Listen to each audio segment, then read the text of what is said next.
Hi friends, welcome to my channel Tamil rambler. Friends, நாம் இந்த விழாக்கில் கர்நாடகா மைசூரில் இருக்கிற மேற்கு தொடர்ச்சி மலையோட சிதறல் மலைன்னு சொல்லக்கூடிய சாமுண்டீஸ்வரி மலையில் இருக்கிற சாமுண்டீஸ்வரி அம்மன் கோவிலை பற்றி தான் பார்க்க போகிறோம். மைசூரை பொறுத்தவரை மைசூர் பேலஸ், பிருந்தாவன் கார்டன் இப்படி உலக புகழ்பெற்ற சுற்றுலாத்தலங்கள் இருந்தாலும் இங்கே உள்ள மக்கள் முதன்மையானதாக இந்த கோவிலை தான் சொல்கிறாங்க. புராண காலங்களிலும் மன்னராட்சி காலங்களிலும் இப்போ நடக்கிற மக்களாட்சி காலங்களிலும் கர்நாடகாவையும் மைசூரையும் இந்த அம்மன் தான் காத்து வர்றதா இங்கே உள்ள மக்கள் மலை போல நம்புகிறாங்க. அந்த நம்பிக்கைக்கு என்ன காரணம், இந்த கோவிலோட சிறப்பு என்ன, அதைத்தான் இந்த வீடியோவில் நம்ம பார்க்க போகிறோம். ஃப்ரெண்ட்ஸ், காலையிலே ரூமில் இருந்து கிளம்பியாச்சு. ஃபஸ்ட்டு நான் மைசூர் பேலஸ் பார்க்கணும் அப்படின்னு பிளான் பண்ணியிருந்தேன். ஆனால் இப்போ தசரா நடக்கிறதுனால இந்த கோயில் ரொம்ப சிறப்பாக இருக்கும், போயிட்டு வாங்க அப்படின்னு அந்த ஹோட்டலில் சொன்னாங்க. பிளான் சேஞ்ச் ஆகி இப்போ சாமுண்டீஸ்வரி அம்மன் கோயில் போய்கிட்டு இருக்கேன். இந்த கோவில் மைசூர் பஸ் ஸ்டாண்ட்லேருந்து 13 கிலோமீட்டர் தூரத்தில் இருக்குங்க. இந்த மலையோட உயரம் 3300 அடி, மீட்டர் கணக்கில் சொன்னால் 1000 மீட்டர். மைசூர் பஸ் ஸ்டாண்ட்லேருந்து சாமுண்டீஸ்வரி அம்மன் கோயில் வர்ற வழியில் பார்த்திங்கன்னா ஃபுல்லாக பெரிய பெரிய சிலைகள், அரண்மனைகளையும் பார்த்துட்டே வர்றது சூப்பராக இருந்தது. இப்போ கூட வண்டி மலை மேலே போய்கிட்டு இருக்கு. சைடில் பாருங்கள்,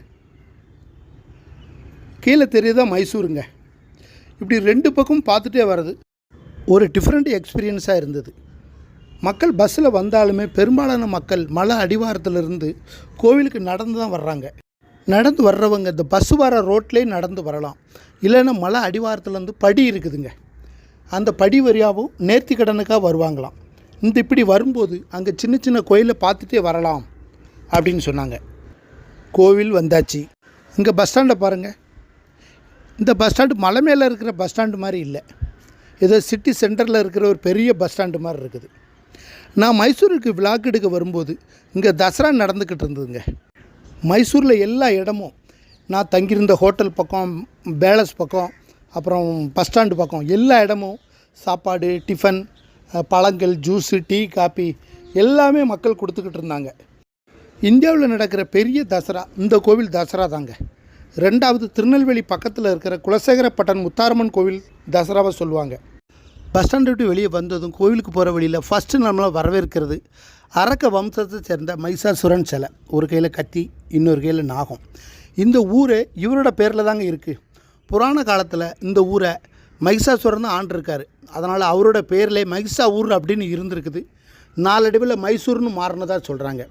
அதுக்கு பிறகு மைசூர் ஆண்ட பிரிட்டிஷ்காரங்க மைசூர்னு சொல்ல முடியாமல் மைசோர் அப்படின்னு மாற்றினாங்க. சமீபத்தில் தான் கர்நாடகா கவர்மெண்ட் மைசூரு அப்படின்னு மாற்றிருக்கிறாங்க. ஓகே, இவர் சிலையாக இங்கே இருக்குதுன்னு கேட்குங்களா? இந்த கோவில் வரலாறு இவர்கிட்ட இருந்தாங்க ஆரம்பிக்குது. அது என்ன அப்படிங்கிறத பின்னால் பார்ப்போம். டக்குன்னு கிளைமேட் சேஞ்ச் ஆகிட்டுங்க, ஒரு மாதிரி மழை வர்ற மாதிரி ஆயிடுச்சு. இந்த கோவில் 12ஆம் நூற்றாண்டில் ஹொய்சால மன்னர்களால் கட்டப்பட்டிருக்குங்க. ஹொய்சால மன்னர்கள் நம்ம சோழர்கள் மாதிரி அவங்க கர்நாடகாவில் கட்டிய கோயில்கள் அதிகமான கோவில்கள். அதில் ஒன்று தான் நம்ம நேற்று விழாக்கு எடுக்க போன சோமநாதபுரம் கோவில். அந்த கோவில் ஒரு கை ஜான் அளவுக்கு அந்த சிற்பங்கள், சுவர் ஃபுல்லாக அந்த சிற்பங்கள் இருந்தது. அந்த கோவிலை பற்றி அடுத்த வீடியோவில் நான் போடுறேன். இப்போது இந்த கோவில் பற்றி பார்ப்போம். அதுக்கு அடுத்து பின்னால் மைசூர் ஆண்ட விஜயநகர பேரரசு 17ஆம் நூற்றாண்டுகளில் இந்த கோவிலோட கோபுரத்தை கட்டியிருக்காங்க. அதுக்கப்புறம் கோவில் விரிவுபடுத்தும் பணி, வசதிகள் எல்லாம் செஞ்சு கொடுத்தது மைசூர் ஆண்ட உடையார் வம்ச ராஜாக்கள் தான். இந்த 10 நாள் தசரா, அந்த நவராத்திரி திருவிழாவில் நடக்கிற மைசூர் ஃபுல்லாக ஒளிவிளக்காக இருக்கிறது எல்லாமே காரணம் அந்த உடையார் வம்ச ராஜாக்கள் தான். இவங்களால் தான் இந்த கோவில் இந்தளவுக்கு விரிவுபடுத்தப்பட்டிருக்கு. பஸ் ஸ்டாண்ட்லேருந்து கோயிலுக்கு ஒரு கிலோமீட்டர் நடந்து வரணும். கொஞ்சம் தூரம் வந்ததும் கூட்டத்தை பாருங்கள். பஸ்ஸில் வரும்போது இவ்வளோ கூட்டம் இல்லை, நான் கூட்டம் கம்மியாக இருக்கும் அப்படின்னு. இவங்கெல்லாம் நடந்து வந்த கூட்டம் போல், நேர்த்தி கடனுக்காக நடந்து வராங்க. இந்த கூட்டம் போல் வரிசையில் நின்று கோயிலுக்குள்ளே போனால் எப்படி ஒரு 3 மணி நேரம் 4 மணி நேரத்துக்கு மேலே ஆகுங்க. மக்கள் சத்தம் ரொம்ப அதிகமாக இருந்தது. இப்போ நான் சொல்கிறது கூட உங்களுக்கு கேட்குதான்னு கூட தெரியல. இந்த கோவிலில் நடக்கிற பெரிய திருவிழா இப்போ நவராத்திரியில் நடக்க போகிறீங்க தசரா. இந்த திருவிழா தான் இங்கே நடக்கிற பெரிய திருவிழாங்க. இந்த திருவிழா நடக்கும்போது மைசூரை பார்த்திங்கன்னா இப்போ நம்ம ஒரு கோவில் திருவிழான்னா அந்த தெரு அப்படி தானே லைட்டிங் இருக்கும். ஆனால் மைசூர் நவராத்திரி தசராவை பொறுத்தவரை அந்த 10 நாளும் எல்லா இடமும் லைட்டிங்க. நான் ஒரு 2 நாளாக மைசூரில் தங்கியிருக்கிறேன். முதல் நாள் பிருந்தாவன் கார்டன், அப்படி பன்னூர், சோமநாதபுரம் கோயிலெலாம் போயிட்டு ஒரு 6 மணிக்கு மைசூருக்குள்ளே வந்தோன்னா, மைசூர் ஆரம்பிக்கும் போதே லைட்டிங், எல்லா தெருவிலையும் விளக்கு ஜொலிக்குதுங்க. அது சின்ன பல்ப்பு இல்லை, மேலே கோபுரம் மாதிரி அந்தளவுக்கு விளக்கு போட்டிருந்தாங்க. மைசூர் ஆண்ட உடையார் வம்ச ராஜாக்கள் எல்லாருக்குமே குலதெய்வம் சாமுண்டீஸ்வரி அம்மன் தான். அவர் ராஜா காலத்தில் இருந்த பழக்கம் இப்போ வரைக்கும் அப்படியே தொடர்ந்து வருது. கோவிலோட கோபுரம் பாருங்கள், தங்க கலரில் இருக்குது. ஓகே ஃப்ரெண்ட்ஸ், இந்த கோவிலோட தல வரலாறு பார்ப்போம். நம்ம பஸ் ஸ்டாண்டு பக்கத்தில் பார்த்தீங்களா மகிஷாசுரன் சிலை, அவர்கிட்ட தான் கோயிலோட வரலாறு ஆரம்பிக்குதுன்னு சொன்னலாம். அதை பற்றி பார்ப்போம். புராண காலங்களில் மைசூர் ஆண்ட அரக்க வம்சத்தை சேர்ந்த மகிஷாசுரன் சிவனை நோக்கி கடுமையான தவம் இருக்கிறாரு. எனக்கு ஆண்களாலும் தண்ணீராலும் மிருகத்தாலும் மரணம் வரக்கூடாதுன்னு தவம் இருக்கிறாரு. இவரோட தவத்தை பார்த்த சிவன் அந்த வரத்தை மகிஷாசுரனுக்கு கொடுத்துருக்கிறார்.